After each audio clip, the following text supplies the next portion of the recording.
This is Story Time with Sophia. And today, the story that we will start is called The Smoky God, A Voyage to the Inner World by Willis George Emerson.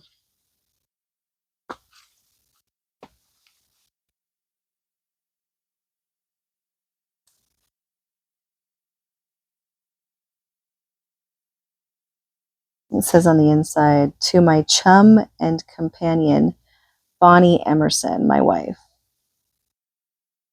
Part 1, Author's Foreword. I fear this seemingly incredible story which I am about to relate will be regarded as the result of a distorted intellect, superinduced possibly by the glamour of unveiling a marvelous mystery, rather than a truthful record of the unparalleled experiences related by one Olaf Jansen, whose eloquent madness so appealed to my imagination that all thought of an analytical criticism has been effectually dispelled. Marco Polo will doubtless shift uneasily in his grave at the strange story I am called upon to chronicle. The story is strange as a Munchausen tale. It is also incongruous that I, a disbeliever, should be the one to edit the story of Olaf Jansen, whose name is now for the first time given to the world, yet who must hereafter rank as one of the notables of earth. I freely confess his statements admit of no rational analysis, but have to do with the profound mystery concerning the frozen north that for centuries has claimed the attention of scientists and laymen alike. However much they are at variance with the cosmographical manuscripts of the past, these plain statements may be relied upon as a record of the things Olaf Jansen claims to have seen with his own eyes. 100 times I've asked myself whether it is possible that the world's geography is incomplete, and that the startling narrative of Olaf Jansen is predicted upon demonstrable facts. The reader may be able to answer these queries to his own satisfaction. However far the chronicler of this narrative may be from having reached a conviction, yet sometimes even I am at a loss to know whether I have been led away from an abstract truth by the ignifatui of a clever superstition, or whether heretofore accepted facts are, after all, founded upon falsity. Or whether heretofore accepted facts are, after all, founded upon falsity. It may be that the true home of Apollo was not at Delphi, but in that older earth center of which Plato speaks, where he says Apollo's real home is among the Hyperboreans, in a land of perpetual life, where mythology tells us 2 doves flying from the 2 opposite ends of the world met in this fair region, the home of Apollo. Indeed, according to the Hecataeus Leto, the mother of Apollo, was born on an island in the Arctic Ocean far beyond the north wind. It is not my intention to attempt a discussion of the theogony of the deities, nor the cosmogony of the world. My simple duty is to enlighten the world concerning a heretofore unknown portion of the universe as it was seen and described by the old Norseman Olaf Jansen. Interest in Northern's research is international. 11 nations are engaged in or have contributed to the perilous work of trying to solve Earth's one remaining cosmological mystery. There is a saying, ancient as the hills, that truth is stranger than fiction. That's a very well-known saying, that's for sure. And in a most startling manner, has this axiom been brought home to me within the last fortnight. It was just 2 o'clock in the morning when I was aroused from a restful sleep by the vigorous ringing of my doorbell. The untimely disturber proved to be a messenger bearing a note, scrawled almost to the point of illegibility, from an old Norseman by the name of Olaf Jansen. After much deciphering, I made out the writing, which simply said, "Am ill unto death. Come." The call was imperative, and I lost no time in making ready to comply. Perhaps I may as well explain here that Olaf Jansen, a man who quite recently celebrated his 95th birthday, has for the last half-dozen years been living alone in an unpretentious bungalow out Glendale Way, a short distance from the business district of Los Angeles, California. It was less than 2 years ago, while out walking one afternoon, that I was attracted to Olaf Jansen's house and its home-like surroundings, toward its owner and occupant, whom I afterward came to know as a believer in the ancient worship of Odin and Thor. There was a gentleness in his face and a kindly expression in the keenly alert gray eyes of this man who had lived more than 40 years and withal a sense of loneliness that appealed to my sympathy. Slightly stooped, and with his hands clasped behind him, he walked back and forth with slow and measured tread. That day, when we first met, I can hardly say what particular motive impelled me to pause in my walk and engage him in conversation.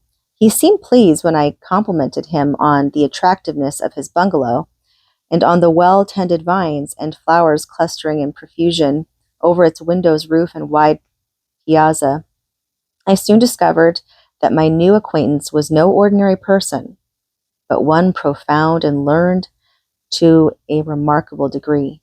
A man who in the later years of his long life had dug deeply into books and become strong in the power of meditative silence. I encouraged him to talk, and soon gathered that he had resided only 6 or 7 years in Southern California, but had passed the dozen years prior in one of the Middle Eastern states.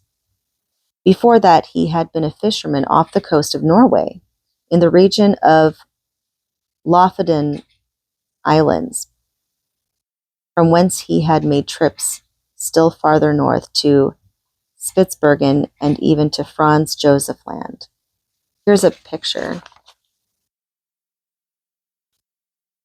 assuming that's Olaf there.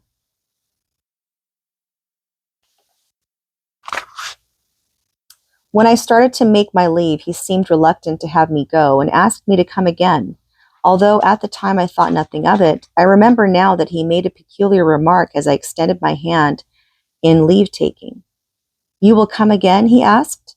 "Yes, you will come again some day. I am sure you will, and I shall show you my library and tell you many things of which you have never dreamed, things so wonderful that it may be you will not believe me. I laughingly assured him that I would not only come again, but would be ready to believe whatever he might choose to tell me of his travels and adventures.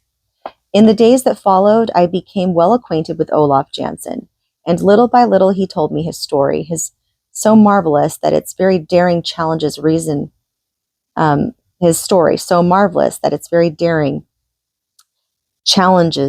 belief.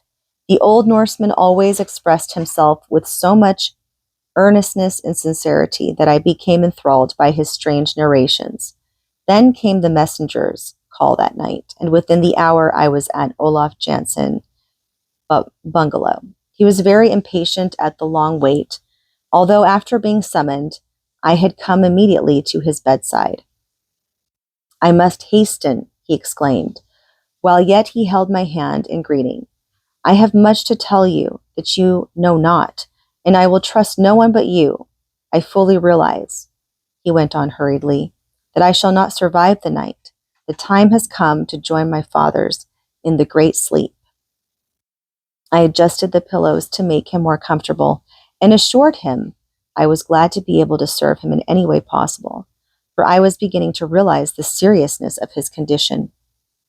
The lateness of the hour, the stillness of the surroundings, the uncanny feeling of being alone with the dying man, together with his weird story, all combined to make my heart beat fast and loud with a feeling for which I have no name.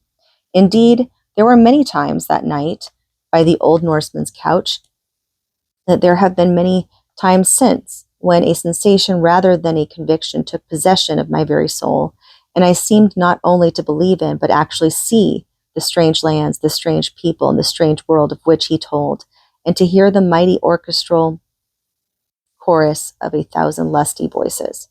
For over 2 hours he seemed endowed with almost superhuman strength, talking rapidly, and to all appearances rationally.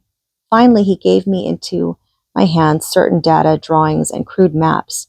These, said he in conclusion, I leave in your hands. If I can have your promise to give them to the world, I shall die happy, because I desire that people may know the truth, for then all mystery concerning the frozen Northland will be explained. There is no chance of your suffering the fate I suffered. They will not put you in irons, nor confine you in a madhouse, because you are not telling your own story, but mine. And I, thanks to the gods, Odin and Thor, will be in my grave, and so beyond the reach of disbelievers who would persecute. And there's a little picture of Olaf in the bed, and the author, I presume.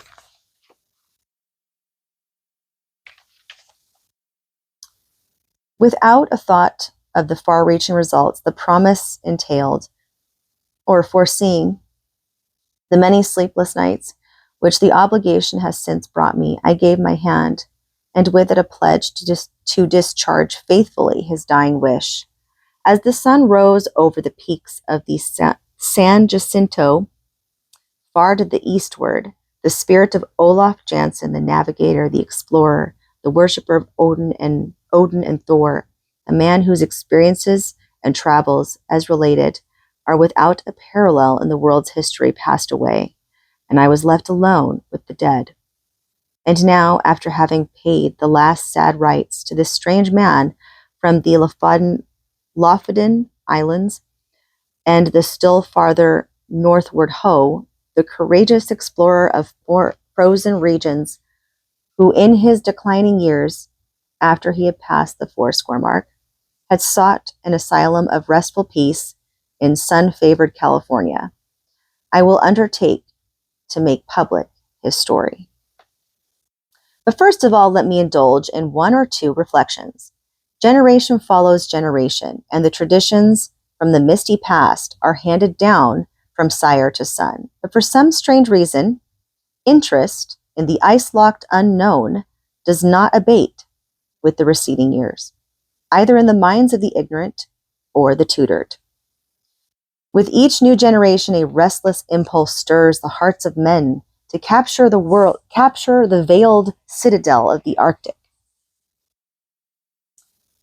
the circle of silence, the land of glaciers, cold wastes of waters and winds that are strangely warm.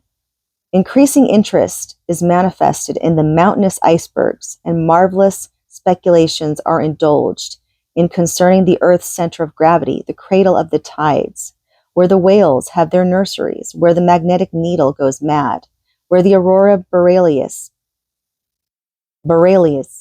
illumines the night, and where brave and courageous spirits of every generation dare to venture and explore, defying the dangers of the farthest north. One of the ablest works of recent years is Paradise Found, or The Cradle of the Human Race at the North Pole, by William F. Warren. In his carefully prepared volume, Mr. Warren almost stubbed his toe against the real truth, but missed it seemingly by only a hair's breadth, if the old Norseman's revelation be true, that is. One of the ablest, I just said that. Dr. Orville Livingston Leach, scientist, in a recent article says, the possibilities of land inside the Earth were first brought to my attention when I picked up a geode on the shores of the Great Lakes. The geode is a spherical and apparently solid stone, but when broken, is found to be hollow and coated with crystals. The earth is only a large form of a geode, and the law that created the geode in its hollow form undoubtedly fashioned the earth in the same way. In presenting the theme of this almost incredible story as told by Olaf Jansen and supplemented by manuscript, maps, and crude drawings entrusted to me, a fitting introduction is found in the following quotation. In the beginning, God created the heaven and the earth was without form and void. And also, God created man in his own image. Therefore, even in things material, man must be godlike, because he is in the likeness of his Father. A man builds a house for himself and family. The porches or verandas are all without and are secondary. The building is really constructed for the conveniences within.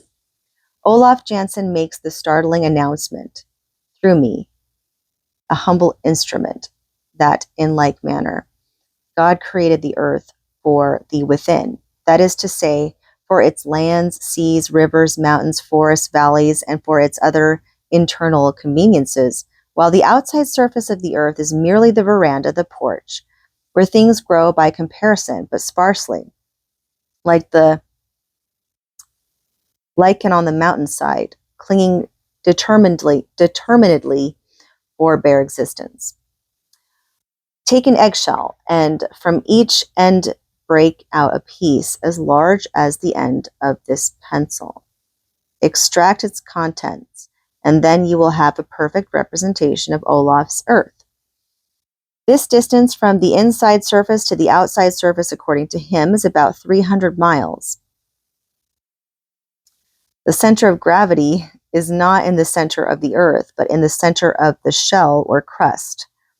Therefore, if the thickness of the Earth's crust or shell is 300 miles, the center of gravity is 150 miles below the surface. In their logbooks, Arctic explorers tell us of the dipping of the needle as the vessel sails in regions of the farthest north known. In reality, they are at the curve on the edge of the shell where gravity is geometrically increased, and while the electric current seemingly dashes off into space toward the phantom idea of the North Pole, yet this same electric current drops again and continues its course southward along the inside surface of the Earth's crust. In the appendix to his work, Captain Sabin gives an account of experiments to determine the acceleration of the pendulum in different latitudes. This appears to have resulted from the joint labor of Perry and Sabin. He says, the accidental discovery that a pendulum, on being removed from Paris to the neighborhood of the equator, increased its time of vibration, gave the first step to our present knowledge that the polar axis of the globe is less than the equatorial, that the force of gravity at the surface of the earth increases progressively from the equator toward the poles. According to Olaf Jansen, in the beginning, this old world of ours was created solely for the within world, where are located the four great rivers: Euphrates, the Pison, the Gihon, the Gihon, and the Hiddekel. Yeah, I don't know if I'm pronouncing those correctly, but I hope so. These same names of rivers, when applied to streams on the outside surface of the earth, are purely traditional from an antiquity beyond the memory of man.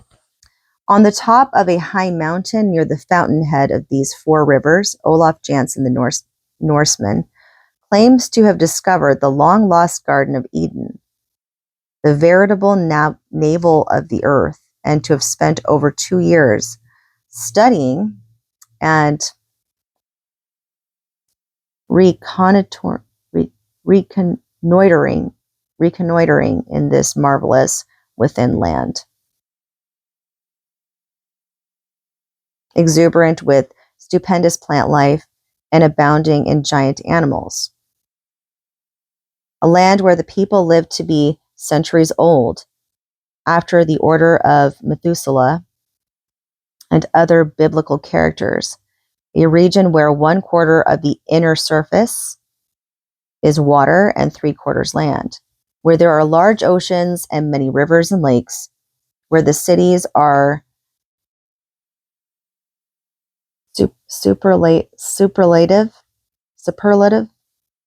superlative in construction and magnificence, where modes of transportation are as far in advance of ours as we, with our boasted achievements, are in advance of the inhabitants of darkest Africa.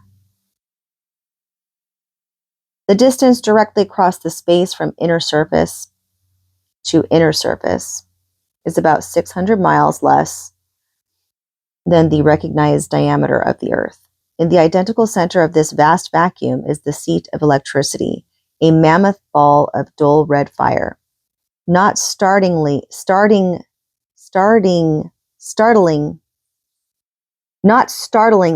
brilliant, but surrounded by a white, mild, luminous cloud, giving out uniform warmth and held in its place in the center of this internal space by the immutable law of gravitation.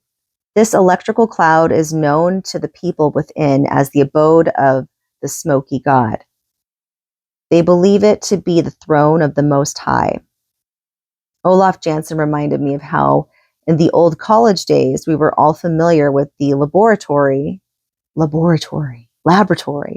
Yes, I said it in that way. Demonstrations of centrifugal motion,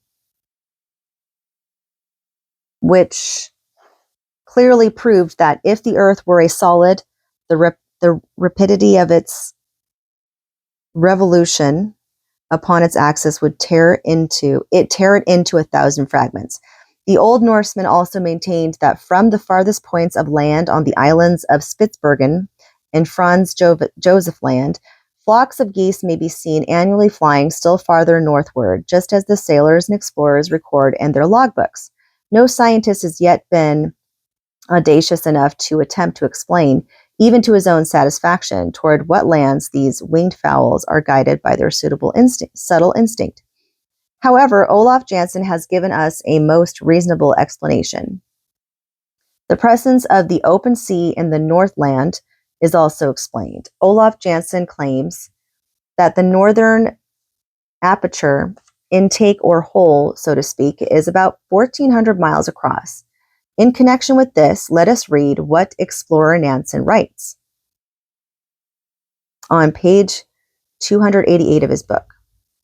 I have never had such a splendid sail. On to the north, steadily north, with a good wind, as fast as steam and sail can take us. An open sea, mile after mile, watch after watch, through these unknown regions, always clearer and clearer of ice. One might also say, how long will it last? The eye always turns to the northward as one paces the bridge. It is gazing into the future, but there is always the same dark sky ahead, which means open sea. Again, the Norwood Review of England, in its issue of May 10, 1884, says, we do not admit that there is ice up to the pole. Once inside the great ice barrier, a new world breaks upon the explorer. The climate is mild, like that of England, and afterward, balmy as the Greek Isles. Some of the rivers within, Olaf claims, are larger than our Mississippi and Amazon rivers combined. In point of volume of water carried, indeed their greatness is occasioned by their width and depth rather than their length, and it is at the mouths of these mighty rivers as they flow northward and southward along the inside surface of the earth that mammoth icebergs are found, some of them 15 and 20 miles wide and from 40 to 100 miles in length. It is not strange that there has never been an iceberg encountered either in the Arctic or Antarctic Ocean that is not composed of, let me read that again. Is it not strange that there has never been an iceberg encountered either in the Arctic or Antarctic Ocean that is not composed of fresh water? Modern scientists claim that freezing eliminates the salt, but Olaf Jansen claims differently. Good Lord, a lot of reading. But I'm really interested in reading this book because I just like to read interesting things, hence the name of this channel. Okay. Ancient Hindu, Japanese, and Chinese writings, as well as hieroglyphics of the extinct races of the North American continent, all speak of the custom of sun worshipping. And it is possible, in the startling light of Olaf Jansen's revelations, that the people of the inner world, lured away by glimpses of the sun as it shone upon the inner surface of the earth, either from the northern or southern opening, became dissatisfied with the Smoky God, the great pillar or mother cloud of electricity, and weary of their continuously mild and pleasant atmosphere, followed the brighter light and were finally led beyond the ice belt and scattered over the outer surface of the earth through Asia, Europe, North America, and later Africa, Australia, and South America. It is a notable fact that as we approach the equator, the stature of the human race grows less, but the Patagonians of South America are probably the only aborigines from the center of the earth who came out through the aperture usually designated as the South Pole. And they are called the giant race. The following quotation is significant. It follows that man issuing from a mother region still undetermined, but which a number of considerations indicate to have been in the north, has radiated in several directions, that his migrations have been constantly from north to south. Olaf Jansen avers that in the beginning, the world was created by the great architect of the universe, so that man might dwell upon its inside surface, which has ever since been the habitation of the chosen. They who were driven out of the Garden of Eden brought their traditional history with them. The history of the people living within contains a narrative suggesting the story of Noah and the ark with which we are familiar. He sailed away, as did Columbus, from a certain port, to a strange land he had heard of far to the northward, carrying with him all manner of beasts of the fields and fowls of the air, but was never heard of afterward. On the northern boundaries of Alaska, and still more frequently on the Siberian coast, are found boneyards containing tusks of ivory in quantities so great as to suggest the burying places of antiquity. From Olaf Jansen's account, they have come from the great prolific animal life that abounds in the fields and forests and on the banks of numerous rivers of the inner world. The materials were caught in the ocean currents or were carried on ice floes and have accumulated like driftwood on the Siberian coast. This has been going on for ages, and hence these mysterious boneyards. On this subject, William F. Warren, in his book already cited, pages 297 and 298, says, "The Arctic rocks tell of a lost Atlantis more wonderful than Plato's. The fossil ivory beds of Siberia excel everything of the kind in the world. From the days of Pliny, at least, they have constantly been undergoing exploitation, and still they are the chief headquarters of supply. The remains of mammoths are so abundant that a Gradicap says the northern islands of Siberia seem built up of crowded bones." Another scientific writer, speaking of the islands of New Siberia, northward of the mouth of the river Lena, uses this language. "Large quantities of ivory are dug out of the ground every year.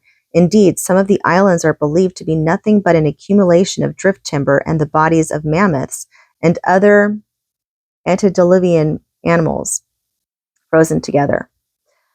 From this, we may infer that during the years that have elapsed since the Russian conquest of Siberia, useful tusks from more than 20,000 mammoths have been collected. But now for the story of Olaf Jansen. I give it in detail as set down by himself in manuscript and woven into the tale, just as he placed them are certain quotations from recent works on Arctic exploration, showing how carefully the Old Norseman compared with his own experiences those of other voyagers to the frozen north. Thus wrote the disciple of Odin and Thor. So that was the first part.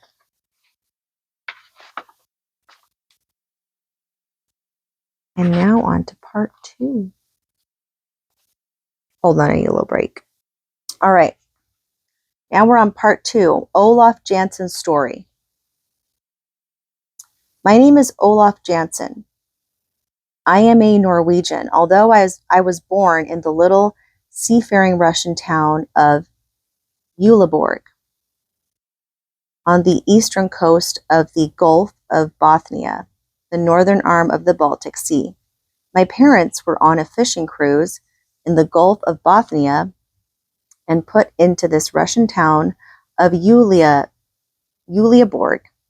at the time of my birth, being the 27th day of October, 1811.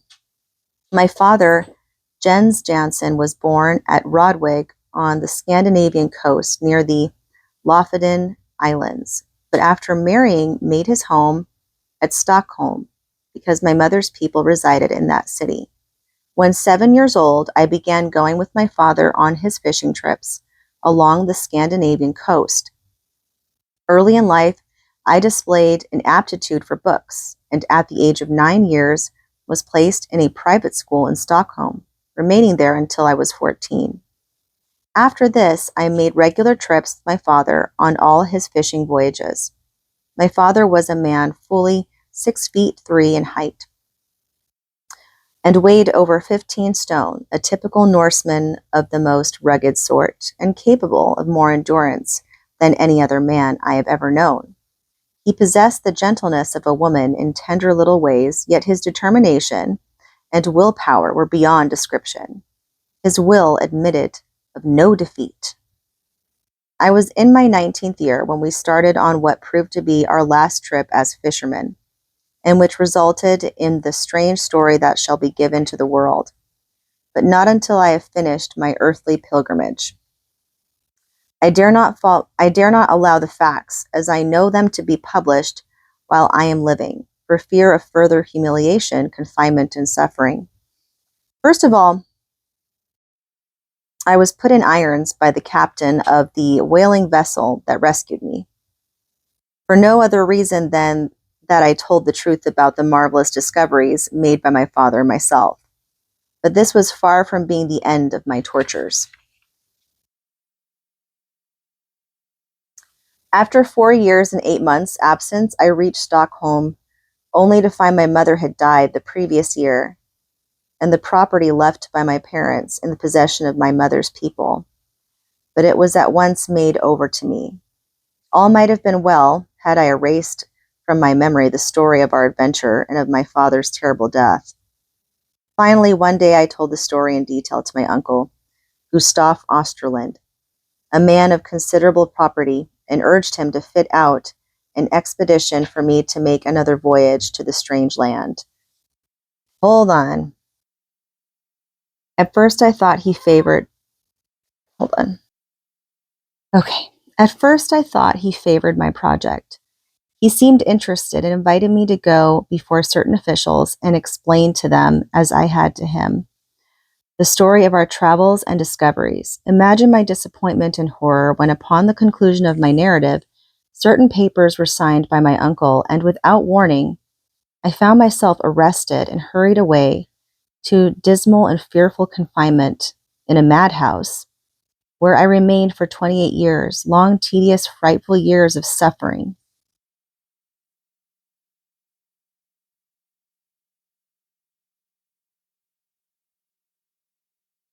I never ceased to assert my sanity and to protest against the injustice of my confinement. Finally, on the 17th of October, 1862, I was released. My uncle was dead, and the friends of my youth were now strangers. Indeed, a man over 50 years old, whose only known record is that of a madman, has no friends. I was at a loss to know what to do for a living.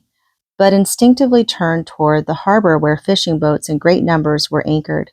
And within a week I had shipped with a fisherman by the name of Jan Hansen, who was starting on a long fishing cruise to the Lofoten Islands. Here my earlier years of training proved of the very greatest advantage, especially in enabling me to make myself useful. This was but the beginning of the other trips. And by frugal economy, I was, in a few years, able to own a fishing brig of my own. For 27 years thereafter, I followed the sea as a fisherman, 5 years working for others, and the last 22 for myself. During all these years, I was a most diligent student of books, as well as a hard worker at my business. But I took great care not to mention to anyone the story concerning the discoveries made by my father and myself. Even at this late day, I would be fearful of having anyone see or know the things I am writing, and the records and maps I have in my keeping. When my days on earth are finished, I shall leave maps and records that will enlighten and, I hope, benefit mankind. The memory of my long confinement with maniacs and all the horrible anguish and sufferings are too vivid to warrant my taking further chances. In 1889, I sold out my fishing boats and found I had accumulated a fortune quite sufficient to keep me the remainder of my life. I then came to America. And here's a picture.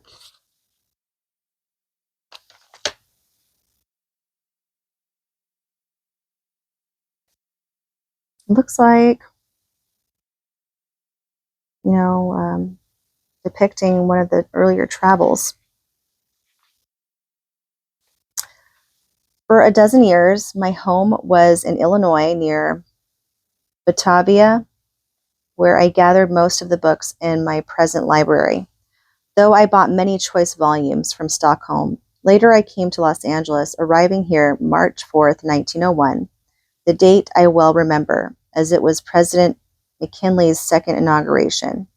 I bought this humble home and determined, here in the privacy of my own abode, sheltered by my own vine and fig tree, and with my books about me, to make maps and drawings of the new lands we had discovered, and also to write the story in detail from the time my father and I left Stockholm until the tragic event that parted us in the Antarctic Ocean. I well remember that we left Stockholm in our fishing sloop on the 3rd day of April, 1829, and sailed to the southward, leaving Gothland Island to the left and Oland Island to the right. A few days later, we succeeded in doubling Sandhomer Point,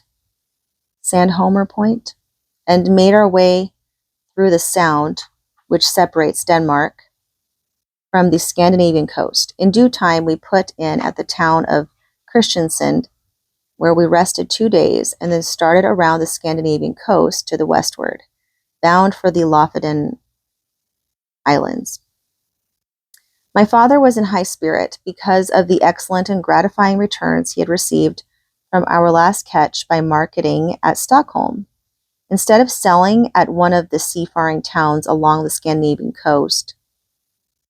Oh wait, I just read that wrong. My father was in high spirit because of the excellent and gratifying returns he had received from our last catch by marketing at Stockholm instead of selling at one of the seafaring towns along the Scandinavian coast. He was especially pleased with the sale of some ivory tusks that he had found on the west coast of Franz Josef Land during one of his northern cruises the previous year, and he expressed the hope that this time we might again be fortunate enough to load our little fishing sloop with ivory instead of cod, herring, mackerel, and salmon. We put in at Hammerfest, latitude 71 degrees and 40 minutes for a few days' rest. Here we remained 1 week, laying in an extra supply of provisions and several casks of drinking water, and then sailed toward Spitzbergen. For the first few days, we had an open sea and favoring wind, and then we encountered much ice and many icebergs. A vessel large than our little fishing sloop could not possibly have threaded its way among the labyrinth of icebergs or squeezed through the barely open channels. These monster bergs presented an endless succession of crystal palaces, of massive cathedrals and fantastic mountain ranges, grim and sentinel-like, immovable as some towering cliff of solid rock, standing silent as sphinx, resisting the restless waves of a fretful sea.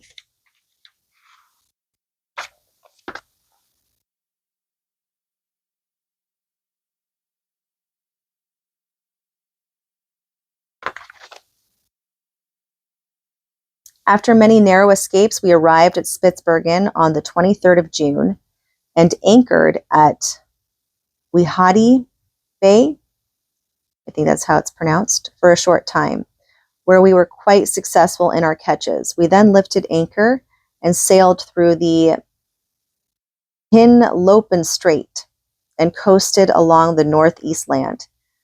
It will be remembered that Andre started on his fatal balloon voyage from the northwest coast of Spitsbergen. A strong wind came up from the southwest, and my father said we had better take advantage of it and try to reach Franz Josef Land, where the year before he had, by accident, found the ivory tusks that had brought him such a good price at Stockholm. Never before or since have I seen so many seafowl. They were so numerous that they hid the rocks on the coastline and darkened the sky. For several days we sailed along the rocky coast of Franz Josef Land. Finally, a favoring wind came up that enabled us to make the west coast, and after sailing 24 hours, we came to a beautiful inlet. One could hardly believe it was the North Land. The place was green with growing vegetation, and while the area did not comprise more than 1 or 2 acres, yet the air was warm and tranquil.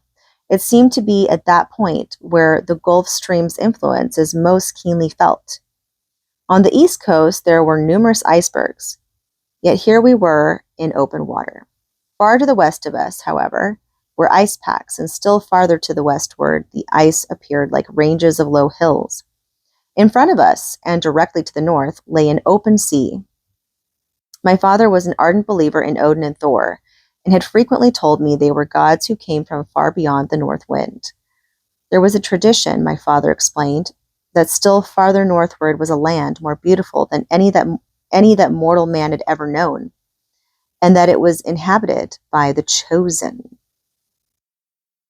Sir John Barrow Bart, FRS, in his work entitled Voyages of Discovery and Research Within the Arctic Regions, says on page 57, Mr. Beechey refers to what has frequently been found and noticed, the mildness of the temperature on the western coast of Spitsbergen, there being little or no sensation of cold, though the thermometer might be only a few degrees above the freezing point. The brilliant and lively effect of a clear day, when the sun shines forth with a pure sky, whose azure hue is so intense as to find no parallel even in the boasted Italian sky. And then Captain Kane on page 299, quoting from Morton's journal, the 26th of December says, as far as I could see, the open passages were 15 miles or more wide, with sometimes mashed ice separating them. But it is all small ice, and I think it either drives out to the open space to the north or rots and sinks, as I could see none ahead to the north.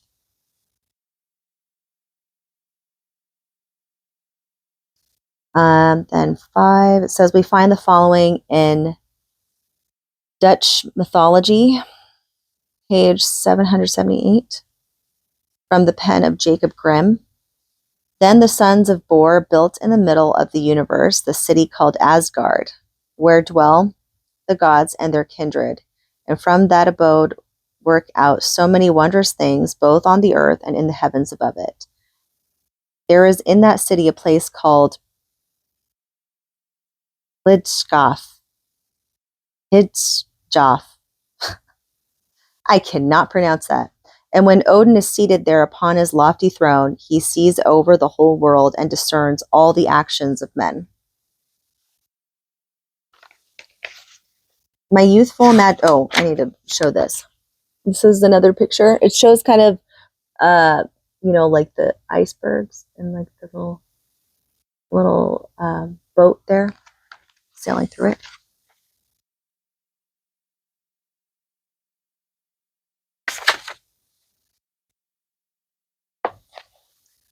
My youthful imagination was fired by the ardor, zeal, and religious fervor of my good father, and I exclaimed, "Why not sail to this goodly land? The sky is fair, the wind favorable, and the sea open." Even now, I can see the expression of pleasurable surprise on his countenance as he turned toward me and asked, "My son, are you willing to go with me and explore? To go far beyond where man has ever ventured?" I answered affirmatively. "Very well," he replied. "May the god Odin protect us." And quickly adjusting the sails, he glanced at our compass, turned the prow in due northerly direction through an open channel, and our voyage had begun. The sun was low on the horizon, as it was still the early summer. Indeed, we had almost 4 months of day ahead of us before the frozen night could come on again. Our little fishing sloop sprang forward as if eager as ourselves for adventure. Within 36 hours, we were out of sight of the highest point on the coastline of Franz Josef Land. We seemed to be in a strong current running north by northeast. Far to the right and to the left of us were icebergs, but our little sloop bore down on the narrows and passed through channels and out into open seas. Channels so narrow in places that, had our craft been other than small, we never could have gotten through. On the third day, we came to an island. Its shores were washed by an open sea. My father determined to land and explore for a day. This new land was destitute of timber, but we found a large accumulation of driftwood on the northern shore. Some of the trunks of the trees were 40 feet long and 2 feet in diameter. After 1 day's exploration of the coastline of this island, we lifted anchor and turned our prow to the north in an open sea. So, 6. Hall writes on page 288, on the 23rd of January, the two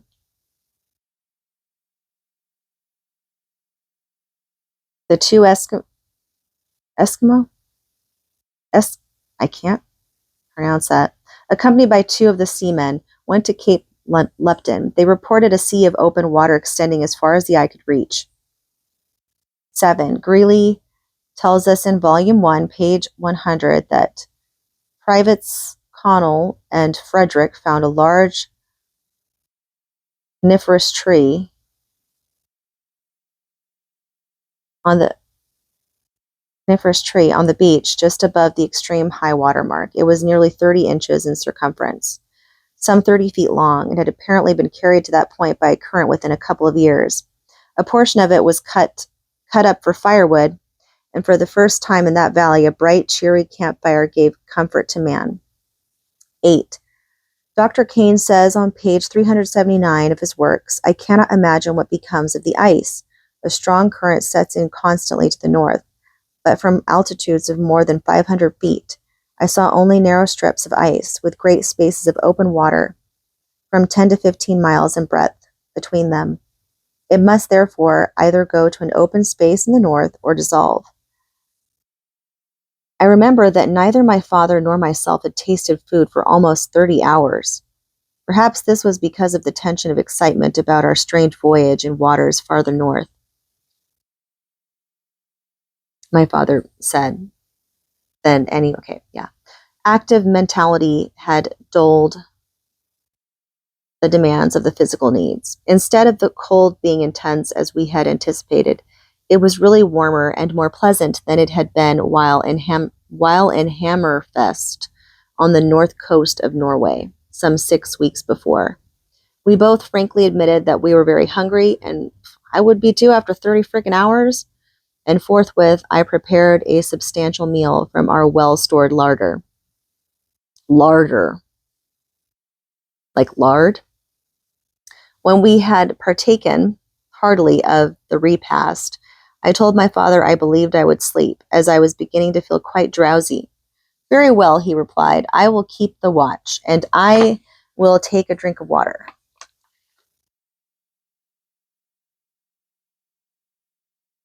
I know, Willis. She just like groaned. She's probably bored. Okay, that's better. Gotta stay hydrated. I have no way to determine how long I slept. I only know that I was rudely awakened by a terrible commotion of the sloop. To my surprise, I found my father sleeping soundly. I cried out to him, and starting up, he sprang quickly to his feet. Indeed, had he not instantly clutched the rail, he would certainly have been thrown into the seething waves. A fierce snowstorm was raging. The wind was directly astern, driving our sloop at a terrific speed, and was threatening every moment to capsize us. There was no time to lose. The sails had to be lowered immediately. Our boat was writhing in convulsions. A few icebergs we knew were on either side of us, but fortunately the channel was open directly to the north. But would it remain so? In front of us, girding the horizon from left to right, was a vaporish fog or mist, black as Egyptian night at the water's edge and white like a steam cloud toward the top, which was finally lost to view as it blended with the great white flakes of falling snow. Whether it covered a treacherous iceberg or some other hidden obstacle against which our little sloop would dash and send us to a watery grave, or was merely the phenomenon of an Arctic fog, there was no way to determine. 9. Captain Peary's second voyage relates another circumstance which may serve to confirm a conjecture which has long been maintained by some, that an open sea, free of ice, exists at or near the pole. On the 2nd of November, says Peary, the wind freshened up to a gale from north by west, lowered the thermometer before midnight to 5 degrees, whereas a rise of wind at Melville Island was generally accompanied by a simultaneous rise in the thermometer at low temperatures. May not this, he asks, be occasioned by the wind blowing over an open sea in the quarter from which the wind blows, and tend to confirm the opinion that at or near the pole an open sea exists? 10. On page 284 of his works, Hall writes, "From the top of Providence Berg, a dark fog was seen to the north, indicating water. At 10 a.m., 3 of the men, Kruger, Nindman, and Hobby, went to Cape Lupton to ascertain, if possible, the extent of the open water. On their return, they reported several open spaces and much young ice, not more than a day old, so thin that it was easily broken by throwing pieces of ice upon it."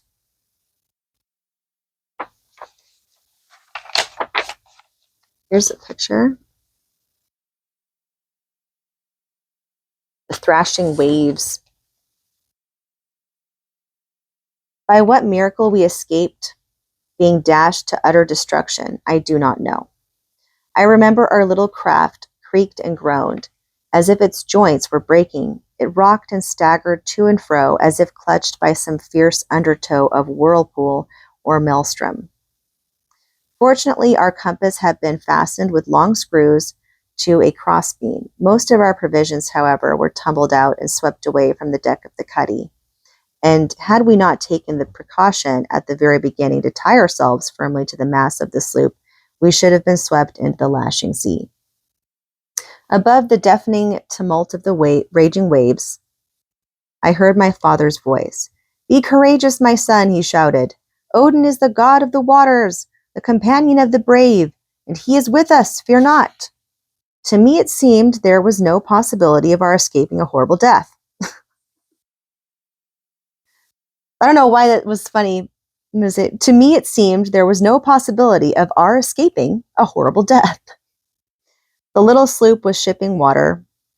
The snow was falling so fast as to be blinding, and the waves were tumbling over our counters in reckless white-sprayed fury. There was no telling what instant we should be dashed against some drifting ice pack. The tremendous swells would heave us up to the very peaks of the mountainous waves, then plunge us down into the depths of the sea's trough, as if our fishing sloop were a fragile shell. Gigantic white-capped waves, like veritable walls, fenced us in fore and aft. This terrible, nerve-wracking ordeal, with its nameless horrors of suspense and agony, of fear indescribable, continued for more than 3 hours, and all the time we were being driven forward at fierce speed. Then suddenly, as if growing weary of its frantic exertions, the wind began to lessen its fury, and by degrees to die down. At last we were in perfect calm. The fog mist had also disappeared, and before us lay an iceless channel, perhaps 10 or 15 miles wide, with a few icebergs far away to our right, and an intermittent archipelago of smaller ones to the left. I watched my father closely, determined to remain silent until he spoke. Presently he untied the rope from his waist and, without saying a word, began working the pumps, which fortunately were not damaged, relieving the sloop of the water it had shipped in the madness of the storm.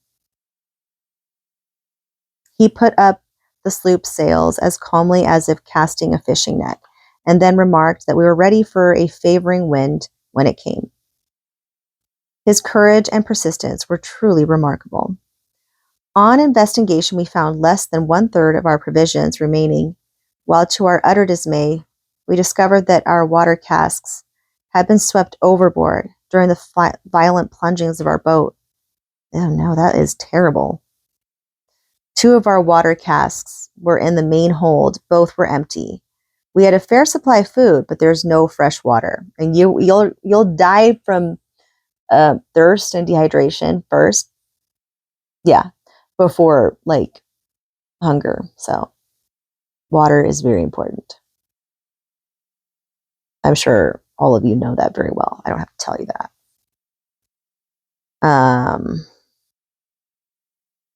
I realized at once the awfulness of our position. Yeah, it's pretty awful.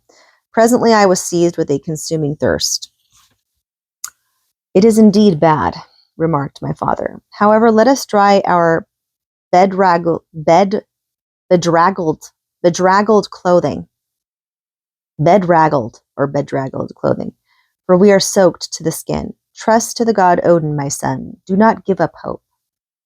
The sun was beating down slantingly, as if we were in a southern latitude instead of in the far northland.